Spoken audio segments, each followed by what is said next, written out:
नमस्कार दोस्तों, बहुत बहुत स्वागत है आप सबका करंट अफेयर सीरीज की आज की इस वीडियो में। दोस्तों आज की वीडियो भी अपने आप में बहुत इंपॉर्टेंट है बिकॉज इस वीडियो में हम जो क्वेश्चंस डिस्कस करेंगे वो आपके आने वाले कॉम्पिटिटिव एग्जाम्स के लिए बहुत ही रिलेवेंट हो सकते हैं। सो वीडियो को पूरा देखिएगा, लास्ट तक देखिएगा, क्योंकि क्वेश्चंस के आंसर के साथ मैं आपको बताऊंगा कुछ और भी जानकारी जो आपके स्टैटिक नॉलेज को बढ़ा सकती है या इस जानकारी पे बेस्ड कुछ और भी सवाल बन सकते हैं आपकी आने वाली प्रतियोगी परीक्षाओं के लिए। सो वीडियो को स्टार्ट करते हैं और देखते हैं हमारा आज का पहला सवाल। तो फर्स्ट क्वेश्चन है, Which edition of the International Film Festival of India IFFI to be held in Goa from November 20 to 28 2021? 20 नवंबर से 28 नवंबर 2021 तक गोवा में आयोजित होने वाले भारतीय अंतर्राष्ट्रीय फिल्म महोत्सव IFFI का यह कौन सा संस्करण होगा? तो यहाँ पे ऑप्शंस गिवन है 52nd, 53rd, 54th या 56th। तो सही उत्तर आप यहाँ पे जान लें, सही उत्तर यहाँ पे है 52nd जी।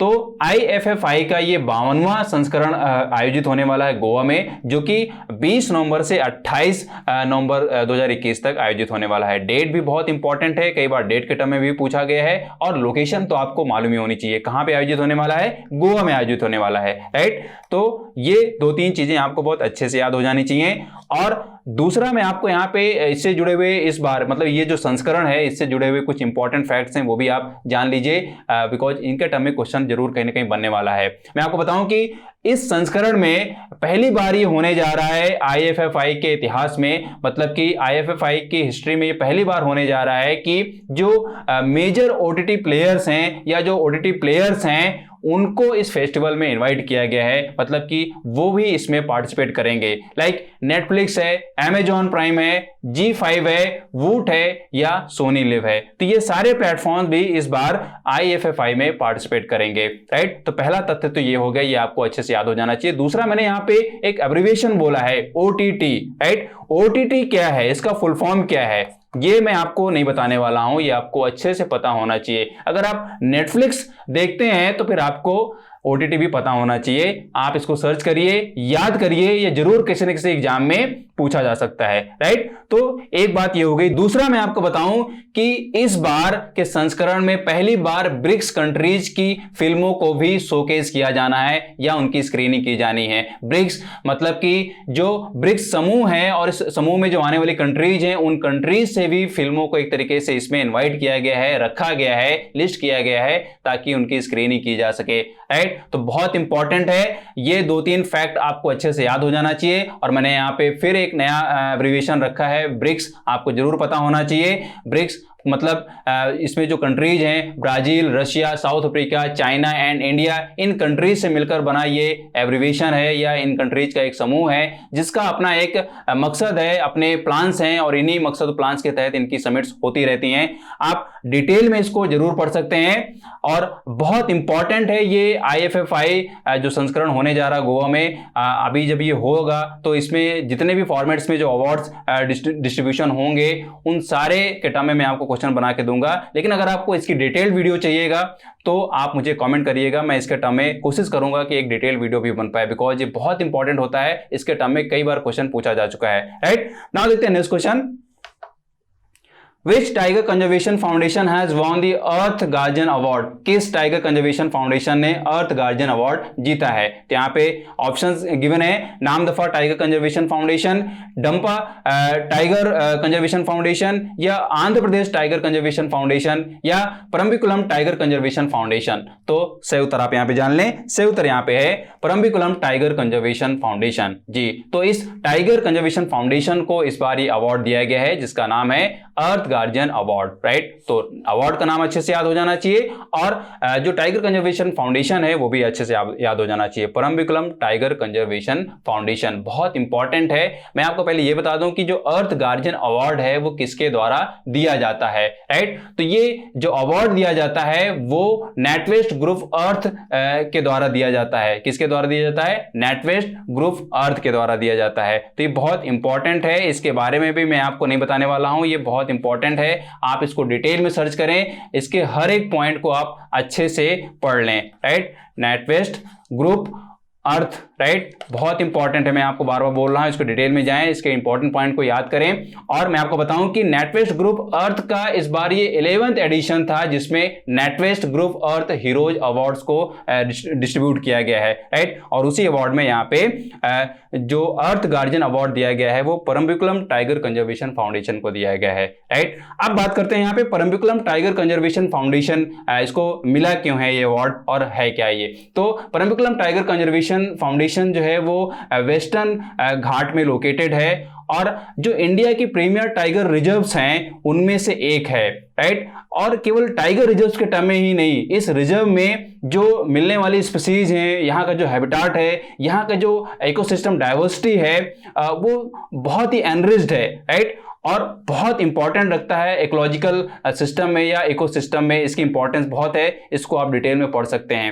राइट। और भी यहाँ पे जो यहाँ पे ऑप्शंस में गिवन है, इनकी भी अपनी एक बायोडाइवर्सिटी है, इनका भी अपना हैबिटाट है और इनकी अपनी स्पीसीज हैं, तो आप इनको डिटेल में जरूर पढ़ें। और कौन सा फाउंडेशन या कौन सा रिजर्व यहाँ पे किस स्पीसीज के लिए ज्यादा फेमस है या किस स्पीसीज के लिए ज्यादा डेडिकेटेड है, उसको आप डिटेल में जरूर पढ़ें। हर एक टर्म में, ये स्टैटिक नॉलेज के टर्म में भी क्वेश्चन पूछा जा सकता है और करंट अफेयर्स में तो क्वेश्चन बन ही सकता है, राइट। नाउ देखते हैं next question. A new micro snail species has been found in which state? किस राज्य में घोंगे की एक नई प्रजाति पाई गई है। तो यहाँ पे ऑप्शंस गिवन है, असम, मणिपुर, मेघालय या अरुणाचल प्रदेश। तो सही उत्तर आप यहाँ पे जान लें, सही उत्तर यहाँ पे है मेघालय जी। तो मेघालय स्टेट में स्नेल स्पीसीज मिली है, एक नई स्नेल स्पीसीज मिली है, राइट। बहुत इंपॉर्टेंट है, स्टेट का नाम आपको अच्छे से याद हो जाना चाहिए। और मैं आपको बता दूं कि यह जो है वो जो मतलब कि मेघालय में जो गारो खासी मतलब कि गारो खासी जयंतिया जो हिल्स हैं, जो रेंज हैं, उनमें से खासी हिल्स में या ईस्ट खासी हिल्स के डिस्ट्रिक्ट में एक गांव पड़ता है मौसमई विलेज। क्या है? मौसमई विलेज। तो मौसमई विलेज के एक लाइमस्टोन केव से इस स्नेल को डिस्कवर किया गया है, राइट। मैं आपको रिपीट कर रहा हूं, यहां पे ये जो डिस्कवरी हुई है वो लाइमस्टोन केव से की गई है और मौसमई विलेज से रखी गई है। तो बहुत इंपॉर्टेंट है, इसके टर्म में भी क्वेश्चन पूछा जा सकता है, आप ये जरूर याद कर लें। लाइमस्टोन केव से इसको डिस्कवर किया गया है, बहुत इंपॉर्टेंट है।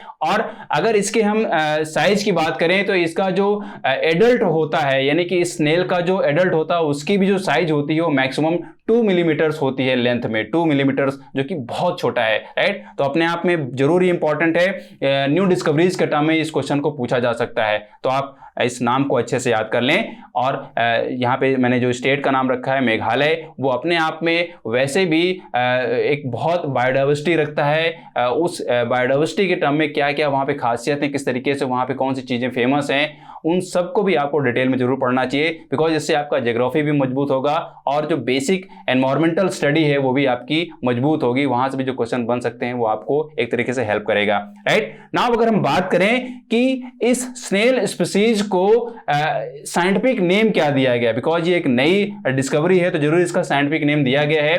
तो इसका जो साइंटिफिक नेम दिया गया है वो भी आप याद कर लें, मैं यहां पे लिख दे रहा हूं, बहुत इंपॉर्टेंट है, आपको अच्छे से याद हो जाना चाहिए। इसका साइंटिफिक नेम है जीरोसिया मॉसमेनेसिस, राइट। तो मैं यहां पे लिख दे रहा हूं, बहुत अच्छे से आपको वो याद हो जाना चाहिए, राइट। जीरोसिया मॉसमेनेसिस, मॉसमेनेसिस,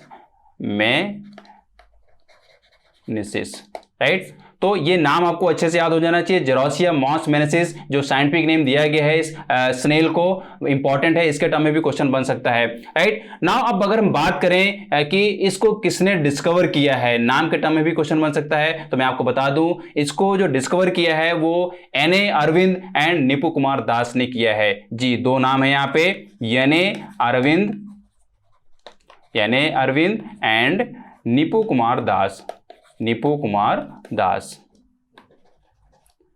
कुमार दास, राइट। ये दो लोग हैं जो दोनों के दोनों साइंटिस्ट हैं, और कहां पे साइंटिस्ट हैं तो मैं आपको बता दूं, ये दोनों Ashoka trust for research in ecology and environment, एक यहाँ पे इंस्टीट्यूट है जिसको हम एट्री भी बोलते हैं शॉर्ट में, वहां पे ये दोनों साइंटिस्ट हैं। तो इन लोगों ने इसकी डिस्कवरी की है, इस छोटे स्नेल की डिस्कवरी की है। बहुत इंपॉर्टेंट है, आपको ये जरूर डिटेल पॉइंट, जितने भी मैंने यहाँ पॉइंट बताए हैं आपको याद हो जाने चाहिए, क्वेश्चन बन सकता है। नाउ देखते हैं नेक्स्ट क्वेश्चन।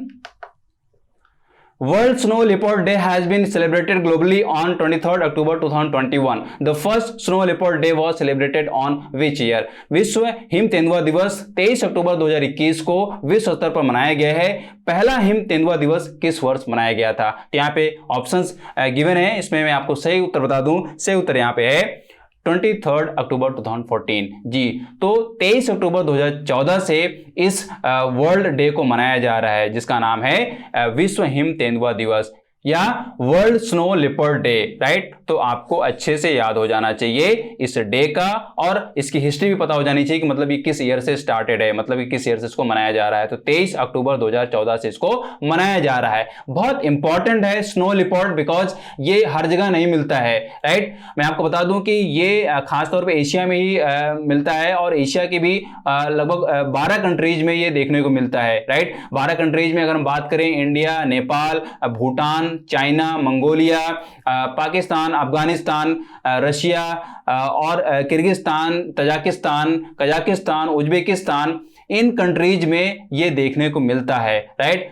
और मोटे तौर पे अगर आप कंट्रीज को याद करना चाहें तो आप मोटे तौर पे कॉन्सेप्ट ये रख सकते हैं कि जो हिमालय रेंज है या हिमालय जो रेंजेज हैं उनसे लगी हुई कंट्रीज में ये मिलता है। इस तेंदुए का नाम ही हिम तेंदुआ रखा गया है। एंड ऑब्वियसली हिमालय जो रेंज है वहां हर रेंज में आपको बर्फ देखने को मिल जाएगी, तो उससे आप रिलेट करके इसको आप याद कर सकते हैं। कंट्रीज का नाम फिर भी आप अच्छे से याद कर लें, बिकॉज ये एक तरीके से बायोडाइवर्सिटी के टर्म में या एनिमल डाइवर्सिटी के टर्म में क्वेश्चन बन सकता है। ये जरूर कहीं ना कहीं पूछा जाने वाला है। नाउ देखते हैं नेक्स्ट क्वेश्चन।